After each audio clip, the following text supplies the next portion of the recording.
एक गाने के अंदर 4 युग निकल सकते हैं, इसको वैज्ञानिक तरीके से समझ लो। ये हुआ हमारे पुराणों के अंदर टाइम ट्रेवल की बात, मतलब ये प्रमाणिक तो है। बाबा जी, आपने लास्ट में कौन सा राजा देखा था, प्रधानमंत्री देखा था?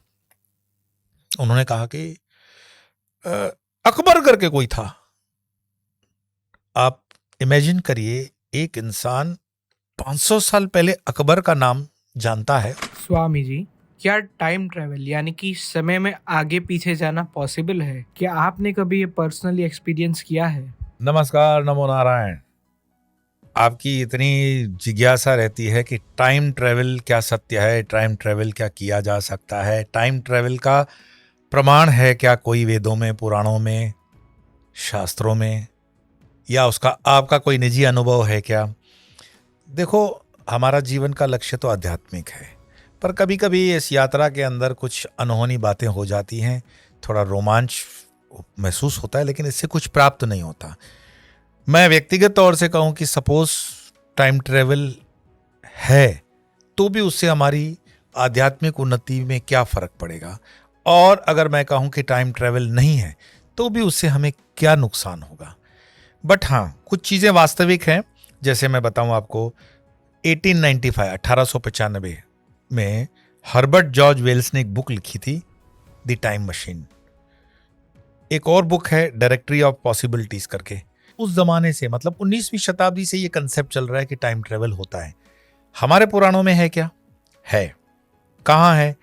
तो भागवत में कहानी आती है कि रेवत नाम के राजा जो हैं वो ब्रह्मा जी के पास पहुंचते हैं, और ब्रह्मा जी जो है वो उस समय संगीत सुन रहे थे, और उस समय गंधर्व जो थे, हा हा हु, वो उनको अपना संगीत सुना रहे थे। रेवत जी ने सोचा कि ब्रह्मा जी को क्या डिस्टर्ब करना, खड़े रह जाते हैं, जब गाना समाप्त होगा तो बात कर लेंगे। रेवत जी गए थे अपने बेटी के विषय में पूछने के लिए कि इनका ब्याह किसके साथ होगा। गाना समाप्त हुआ जैसे नॉर्मली होता है। ब्रह्मा जी की नजर पड़ी रेवत के ऊपर और पूछा, अरे महाराज, आप यहाँ क्या कर रहे हैं? तो बोले कि मैं तो अपनी बेटी के ब्याह के लिए पूछने आया था कि इसका ब्याह क्या होगा।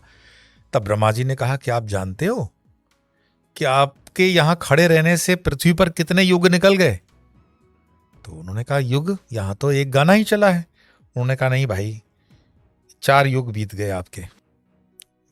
रेवत ने कहा, हद हो गई। तो अब? बोले कोई बात नहीं, अब आप वापस जाओ, शेषनाग के अवतार बलराम जी द्वापर युग में हैं, आप अपनी बेटी का उनसे विवाह कर दो। एक गाने के अंदर 4 युग निकल सकते हैं, इसको वैज्ञानिक तरीके से समझ लो। ये हुआ हमारे पुराणों के अंदर टाइम ट्रेवल की बात, मतलब ये प्रमाणिक तो है। हमारे ऋषि मुनियों ने कभी भी कोई गलत बात तो की नहीं। तो टाइम ट्रेवल का कंसेप्ट मैंने आपको रेवत की कहानी से सुनाया। अच्छा, एक मेरा निजी अनुभव भी मैं इसमें जोड़ूंगा टाइम ट्रेवल से। गिरनार का ये अनुभव है। तो गिरनार के अंदर जैसे कि हमारे जीवन में क्या है, सत्संग करना, साधु महात्माओं के बीच में धर्म चर्चा करना। तो बाबा जी से एक बात हो रही थी एक बार। मैंने कहा कि गिरनार के अंदर कोई इतना अनुभव हो महाराज जी तो आप बताइए। तो उन्होंने कहा, ऐसा कोई आध्यात्मिक अनुभव है ऐसा तो नहीं है, लेकिन बोले हम लोग दूना लगा करके बैठे हुए थे और अपनी मस्ती में बातें चल रही थी, तो देखा कि पीछे की टेकरी से जंगल के अंदर, उस वक्त गार जंगल भी था गिरनार काफी, आज भी वैसा तो है जंगल, पर 20-25 साल पहले स्थिति और भी अलग थी। तो बोले पीछे से एक महात्मा जी आए और हमने देखा कि उनकी आंखें जो हैं, उन आंखों की पलकों के बाल भी मतलब इतने बड़े बड़े थे। वो दिखने में लग रहा था बहुत जर्जर अवस्था के, बहुत बड़ा शरीर, और नाक भी मतलब जैसे उम्र दराज लोग हो जाते हैं 100-150 साल, तो कैसे जुड़ियां वो होती है। तो वो आए और नमो नारायण वगैरह हुआ। उन्होंने जो वहाँ चल रहा होगा उसमें कुछ बातचीत भी की होगी। तो एक महात्मा जी से, अब वो जो बाबा जी आए थे, उन्होंने पूछा अपनी थोड़ी सी देहाती भाषा के अंदर, जो भी देहाती भाषा का प्रयोग उन्होंने बताया कि वो भाषा उनकी देहाती थी, शुद्ध हिंदी नहीं थी। बोले किसको राज मतलब चल रहा है? तो उस समय इंदिरा गांधी जी प्राइम मिनिस्टर थी। तो उन्होंने बताया कि इंदिरा गांधी है प्राइम मिनिस्टर बाबा जी। बोले एक इंदिरा गांधी कौन? तो बोले इंदिरा गांधी प्रधानमंत्री है इस देश की। अच्छा। तो बोले इंदिरा गांधी के पिताजी कौन? तो उन्होंने नाम बताया। और रेफरेंस पूछे। इनको लगा कि ये महात्मा जी को शायद समझ में नहीं आ रहा कि इंदिरा गांधी प्राइम मिनिस्टर हैं, वो समझ नहीं पा रहे हैं, तो इनको समझाना पड़ेगा कि आपने कौन से प्राइम मिनिस्टर को लास्ट में सुना है नाम, हम उससे बता देंगे, क्योंकि वो उनके पिताजी नेहरू जी का नाम भी नहीं पहचान पा रहे थे। तो संत महात्मा में जो मूर्ति उनसे बात कर रही थी, उन्होंने पूछा कि बाबा जी आपने लास्ट में कौन सा राजा देखा था, प्रधानमंत्री देखा था? उन्होंने कहा कि अकबर करके कोई था। आप इमेजिन करिए, एक इंसान 500 साल पहले अकबर का नाम जानता है और अकबर के बाद सीधे इंदिरा गांधी पे आ गया। तो क्या शरीर की उम्र थी। ये वास्तविक घटनाओं के कभी कभी हम सोचते हैं ना, इसका प्रमाण नहीं, ये दकियानुसी बातें हैं, सब इस तरह बस हमने ऐसे ही कुछ बोल दिया। ये चीजें हैं। कुंभ महाकुंभ के अंदर हम जब जाते हैं ये अनुभव होता है। मेरा बहुत से शुरू से शौक रहा महाकुंभ में जाना। मैं आपको भी निवेदन करूंगा, महाकुंभ में जाओ, हर कुंभ को अटेंड करो। और महाकुंभ में टूरिस्ट बन के मत जाना, अध्यात्म की यात्रा करने जाना। आपको जरूर अनुभव होगा, संत मिलेंगे, महात्मा मिलेंगे। सारे संत महात्माओं में आपको अगर परख है, आपका नसीब है, आपका प्रारब्ध है, आप पर गुरु की कृपा है, आपकी इष्ट की कृपा है, कुल की कृपा है, कुल देवता की कृपा है, जरूर दर्शन होंगे। मुझ पर तो कृपा हमेशा हुई है। ये 2004 के उज्जैन कुंभ की मैं आपको बात बताता हूं। और हमेशा से मैं संत महात्माओं को इसीलिए सानिध्य चाहता था कि मैं वेद पुराण उपनिषद इसका रहस्य जानूं। और जैसे कि आप भी कहते हो कि इसके विषय में और बताइए, तो जैसे कि मैंने बताया, स्वामी यो धर्म जो हमारा यूट्यूब का अलग चैनल जो हमने लगाया हुआ है, जहां पर इसी तरह की हम चर्चाएं लोड करते हैं स्वामी यो धर्म पर, तो ये आपको सीखने का सरल माध्यम है। आप भी सीख सकते हैं, 10-15 आदमी जो जुड़े हुए उनको भी सिखा सकते हैं, क्योंकि संभव नहीं है हर बार आप जो हमारा जीवन है वो सेम आपका हो। मैं बात कर रहा था 2004 उज्जैन कुंभ की, और कुछ कुछ महात्माओं की वो आभा मिल जाती है। उस कुटिया के बाहर उनका जो सेवक था, मैंने उनको प्रणाम किया, और मेरे सफेद कपड़े थे उन दिनों। मैंने पूछा कि बाबा जी के दर्शन होंगे? बाबा जी तो दर्शन इस तरह नहीं देते हैं, आप ऐसा कर लो, अभी तो विश्राम में हैं, संध्या के समय आप निकलिएगा 5-5:30 के आसपास, देखो हो जाए तो हो जाए। मैं बोला बाबा जी कहाँ से हैं, कौन से दशनामी अखाड़े वगैरह से ऐसी बात हुई? तो वो थोड़े से हंस पड़े। मैंने कहा कोई गलती हो गई महाराज जी? बोले नहीं नहीं, आप अभी थोड़े से नए हो इसीलिए। बोले बाबा जी की आयु जो है वो 250-300 साल के ऊपर की है। मैंने कहा ये कैसे हो सकता है? बोले ये तपस्वी हैं, इनका कोई ऐसे थोड़ी हम लोग बर्थ सर्टिफिकेट लेके चलते हैं और आज के ज़माने में कहूँ कोई आधार कार्ड लेके चलते हैं। तब तो आधार कार्ड था भी नहीं, 2004 में आधार नहीं था। पर उनकी आंख, उनकी वाणी में मुझे कहीं पे कुछ नहीं लगा कि ये झूठ बोल रहे हैं। और मैंने स्वयं की आंखों से भी ऐसे संत महात्माओं के दर्शन किए। सहज रूप से मैंने 150 सालों के संतों का दर्शन किया है, 200-250 का भी मुझे अवसर मिला है। पर मैं इसको साइंटिफिकली आपके पास प्रमाणित नहीं कर पाऊंगा, इसके लिए मैं क्षमा चाहता हूं। पर मैं अपने में श्योर हूं कि मैंने जो देखा है वो सत्य है। पर हम बात कर रहे हैं टाइम ट्रेवल की, तो टाइम ट्रेवल होती है क्या? देखिए, टोक्यो एयरपोर्ट पर की ये घटना है 66 साल पहले। ये भास्कर के न्यूज़ पोर्टल पे भी है, गूगल करके आप इसको देख सकते हो। तो 66 साल पहले 1954 की जुलाई की ये घटना है। टोक्यो एयरपोर्ट के हैनेडा एयरपोर्ट पर एक यात्री उतरता है और वो अपना पासपोर्ट दिखाता है और कहता है कि मुझे जापान के इस होटल में जाना है। जापान के एयरपोर्ट वाले उनका पासपोर्ट देखते हैं तो उसमें देश का नाम लिखा हुआ है हॉलैंड। हॉलैंड करके कोई देश का नाम था ही नहीं, कोई देश ही नहीं उस समय। और उस यात्री से पूछा जाता है कि भाई ये देश कहाँ है? तो वो देश उनको जो दिखाता है वो तो पुराना नक्शा है, तो मिलता ही नहीं। आपने कभी ट्रैवल किया है? बोले ये देखिए स्टैंप्स लगे हुए हैं। तो वो दिखाते हैं कि हाँ यूरोप वगैरह के कई स्टैंप्स उसमें लगे हुए हैं, लेकिन बहुत पुराने लगे हुए हैं। अब जब उनको शक होता है तो वो उनको अपनी कस्टडी में लेते हैं, उनके सामान की तलाशी लेकर उनको भी, सामान को भी जब्त करते हैं। कहानी को मैं आगे बहुत संक्षिप्त में आपको सुनाऊं तो कुछ उसको जब पूरे सिक्योरिटी में रखा गया, बाहर उनके बिल्कुल सिक्योरिटी के गार्ड्स लगाए गए थे, रात के वक्त, रात हो गई, कमरा बंद हो गया। सुबह जब आकर उन्होंने देखा, न वो यात्री था, न उसके दस्तावेज जो सिक्योरिटी में रखे गए थे वो थे। वो व्यक्ति समय के आगे से चल रहा था। ऐसा जापान के लोगों की ये अनुभव रहा।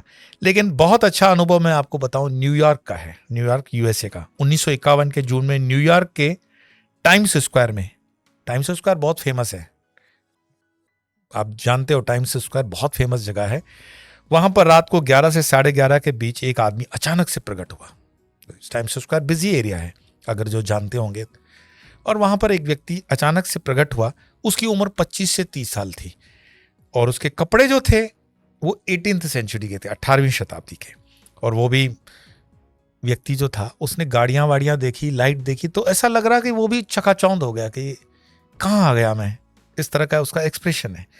वो व्यक्ति घबरा गया और उस घबराहट के अंदर उसको वो सेंस नहीं था कि ये ट्रैफिक में से कैसे, जैसे गांव का आदमी मानो कि बंबई के चर्च गेट स्टेशन के रोड को क्रॉस करता हो तो एक्सीडेंट हो जाएगा उसका, उसको पता ही नहीं सिग्नल होता है, कब क्रॉस होता है। तो उस आदमी ने क्रॉस करना चाहा और एक टैक्सी ने उसको ठोकर मारी और उस व्यक्ति की मृत्यु हो जाती है। उसके पास से, अमेरिकन पुलिस है या ऑन रिकॉर्ड मैं आपको स्टोरी बता रहा हूं, तो उसके पास से एक तांबे का टोकन मिला जो एक घोड़े के तबेले का बिल था और उसके उस एक खत पर उस पे नंबर भी लिखा हुआ था, 1876 का स्टैम्प था उस पे। उसके एक बिजनेस कार्ड भी था, विजिटिंग कार्ड जिसको हम कहते हैं, उस पर लिखा हुआ था रुडोल्फ फेंस। $70, $70 के पुराने नोट, लेकिन कड़क कड़क, जैसे 100 का पुराना नोट लेकिन कड़क कड़क आपके जेब में हो। तो उस, क्योंकि आदमी टाइम ट्रेवल कर रहा है ना, तो $70 के उसके पास से करेंसी के नोट भी मिले जो थे तो पुराने लेकिन नए लग रहे थे। बाद में तो आप जानते हो यूएसए की पुलिस है, उस कार्ड और उसको पकड़ के मतलब जांच शुरू कर दी। जांच के बाद उस व्यक्ति के नाम से, जो व्यक्ति था, उसकी एक बूढ़ी पत्नी को पुलिस ने संपर्क कर लिया, जिसने बताया कि वह रुडोल्फ फेंस जूनियर का पिता है, मतलब उसका बच्चा भी है, और ये जो आपने आदमी देखा वो उसका बाप है। 29 साल की उम्र में 1876 में वो अचानक से गायब हुआ और जिसकी शिकायत भी पुलिस में दर्ज हुई थी। ये सारी ऑन रिकॉर्ड चीजें हैं। और फिर वो अचानक से आपके पास 1951 में आता है। 1876 का व्यक्ति 1951 में आता है। ये टाइम ट्रेवल ही कहोगे इसको, और क्या, उसकी आत्मा महात्मा नहीं थी, बॉडी तो सब चीज थी। 1941 की मैं दूसरी आपको घटना बताता हूं। 1941 में एक ब्रिज की ओपनिंग में, ये चीजें आप कुछ तो आपको गूगल पे भी मिलती है, एक व्यक्ति का ऐसा फोटो लिया गया जो व्यक्ति 21वीं शताब्दी के मॉडर्न कपड़े पहन करके वहां फोटो निकाल रहा है। 1941 में, मतलब करीब करीब 80 साल पहले जो फोटो निकाली गई उसमें मॉडर्न गॉगल्स हैं और मॉडर्न कपड़े हैं। कुछ लोगों ने अपना तर्क लगाया कि ये फोटोशॉप किया हुआ है, पर ऐसा है नहीं, और अगर है भी तो कभी कभार ऐसा हो सकता है, लेकिन कई लोग इसको टाइम ट्रेवल की घटना मानते हैं। मंगोलिया, आप जानते हो, चाइना के आसपास का, भारत के नॉर्थ ईस्ट के ऊपर देखोगे तो आपको मंगोलिया दिखेगा। मंगोलिया के अल्ताई पर्वत पर 1500 साल पुरानी एक मम्मी मतलब बॉडी को मेडिकेशन लगा कर जो दफनाते हैं, वो मम्मी घोड़े के साथ दफन थी, घोड़ा भी उसके साथ दफन था। उसके पैरों में जो जूते थे, उस पर जो डिजाइन थी, कलर था या जो भी था, वो एडिडास कंपनी से प्रेरित था, स्ट्रिप्स वगैरह जो थी। और ये 1500 साल पुराना एडिडास कंपनी तो कभी हो ही नहीं सकता था। तो एडिडास कंपनी का जूता 1500 साल पहले किसी के पैर में हो, आप इसको क्या बोलोगे? तो कुछ चीजें हैं जिनका एक्सप्लेनेशन हम ठीक से कर नहीं सकते हैं, लेकिन संकेत तो होता है ये टाइम ट्रेवल का। 2008 में 400 साल बाद दक्षिणी चीन के शंघाई में मिंग राजवंश से संबंधित चीनी मकबरे को एक जब खोदा गया, चीनी मकबरा होता है ना, उसको खोदा गया, तो उसमें से मम्मी के हाथ से या उस बॉडी के हाथ से एक रिंग मिलती है, अंगूठी। और वो गड़ी अंगूठी इतनी छोटी थी कि उसमें 10:06 का टाइम रुका हुआ था। उनको ठीक से साफ किया गया, आर्कियोलॉजिकल डिपार्टमेंट के लोग होते हैं जो साफ करते हैं, तो देखा कि उस घड़ी के पीछे लिखा हुआ था स्विस वॉच दुनिया में फेमस है। लेकिन ये जो 400 साल या जो भी समय है, उस समय स्विस नाम का कोई देश था ही नहीं। अगर स्विस नाम का देश नहीं था तो स्विस वर्ड किसने लिखा? तो आप इस चीज को कैसे नरेट करोगे? क्या ये टाइम ट्रेवल है या नहीं है? अच्छा, हमारे शास्त्रों के अंदर मैं वापस अपने पास आ जाऊं, अर्जुन जी का, महाभारत के अर्जुन का नागलोक में जाना, स्वर्ग में जाना, ये कैसे टाइम ट्रेवल नहीं हो सकता? क्योंकि जिस लोक में वो जाते हैं वो स्पान ऑफ टाइम क्या है? अब इस टाइम जोन को कैसे समझोगे आप? जब आप हिंदुस्तान में से, भारत देश में से, बंबई से समझो बैठ करके बाय फ्लाइट दुबई जाते हो, तो आप दुबई जब पहुंचते हो तो वो कहते हैं कि आपने 1.5 घंटा बचा लिया। जैसे अभी भी आप दुबई में अगर आप फोन करोगे तो भारत देश में सपोज करो 3:30 बजे हैं दोपहर के, तो दुबई में 2 बजे हैं। तो जब आप प्लेन में जाते हो तो आप 1.5 घंटा सूर्य के उस गति से कवर करते हो। इसी तरह जब आप दुबई से थोड़ा आगे जाओगे यूके, लंदन की तरफ, तो 5-6 घंटे का होगा। यूएसए की तरफ जाओगे तो आपको जेट लैग इसीलिए होता है क्योंकि आप 12 घंटे के डिफरेंस जोन में आ जाते हो। ये वास्तविकता में समझने के लिए मैं बोल रहा हूँ, ये टाइम ट्रेवल है नहीं, पर ये टाइम ट्रेवल इसको मान के चलना ठीक नहीं होगा कि जो 12 घंटे हम कवर कर लेते हैं और उस तरफ से जब आते हैं तो एक दिन हम आगे की तरफ चले जाते हैं। तो धरती से निकल करके आप जब दूसरे ग्रह में जाते हो तो उसका टाइम, उसका जो स्पेस, उसके जो नियम हैं वो अलग होते हैं। पुराणों में ऐसी कई सांकेतिक कहानियां हैं। हनुमान जी का सूर्य पर जाना और सूर्य को निगल जाना। आज हमारी सैटेलाइट को पहुंचने में जितना समय है, हनुमान जी तो उससे बहुत अवतारी हैं, तो सवाल ही नहीं, हम ये नहीं कह सकते कि उतना टाइम लगा होगा, लेकिन कुछ तो समय लगा ही होगा। तो जब वो पहुंचे होंगे, सूर्य को लिया होगा, ये प्रतीकात्मक भी है। सूर्य ज्ञान का द्योतक है और ज्ञान को उन्होंने पचा लिया, हम ऐसे भी ले सकते हैं। और अगर सूर्य लोक की कोई बात है तो उनको ट्रेवल करना पड़ा होगा, तो टाइम ट्रेवल तो रहा ही होगा उसमें। तो ये चीजें ऐसी हैं जिसका कभी कभी कोई सटीक जवाब नहीं मिलता। मैं आज आपको सटीक जवाब इसलिए नहीं दे पा रहा हूं क्योंकि टाइम ट्रेवल पे अच्छी फिल्में भी बनी हुई है, अच्छे बुक्स भी हैं और उस पर हमारे साइंटिस्ट वगैरह ने बहुत काम किया, लेकिन इसमें कुछ कुछ डाउट भी है क्योंकि कुछ चीज़ें अति हैं, उसको समझना मुश्किल भी है।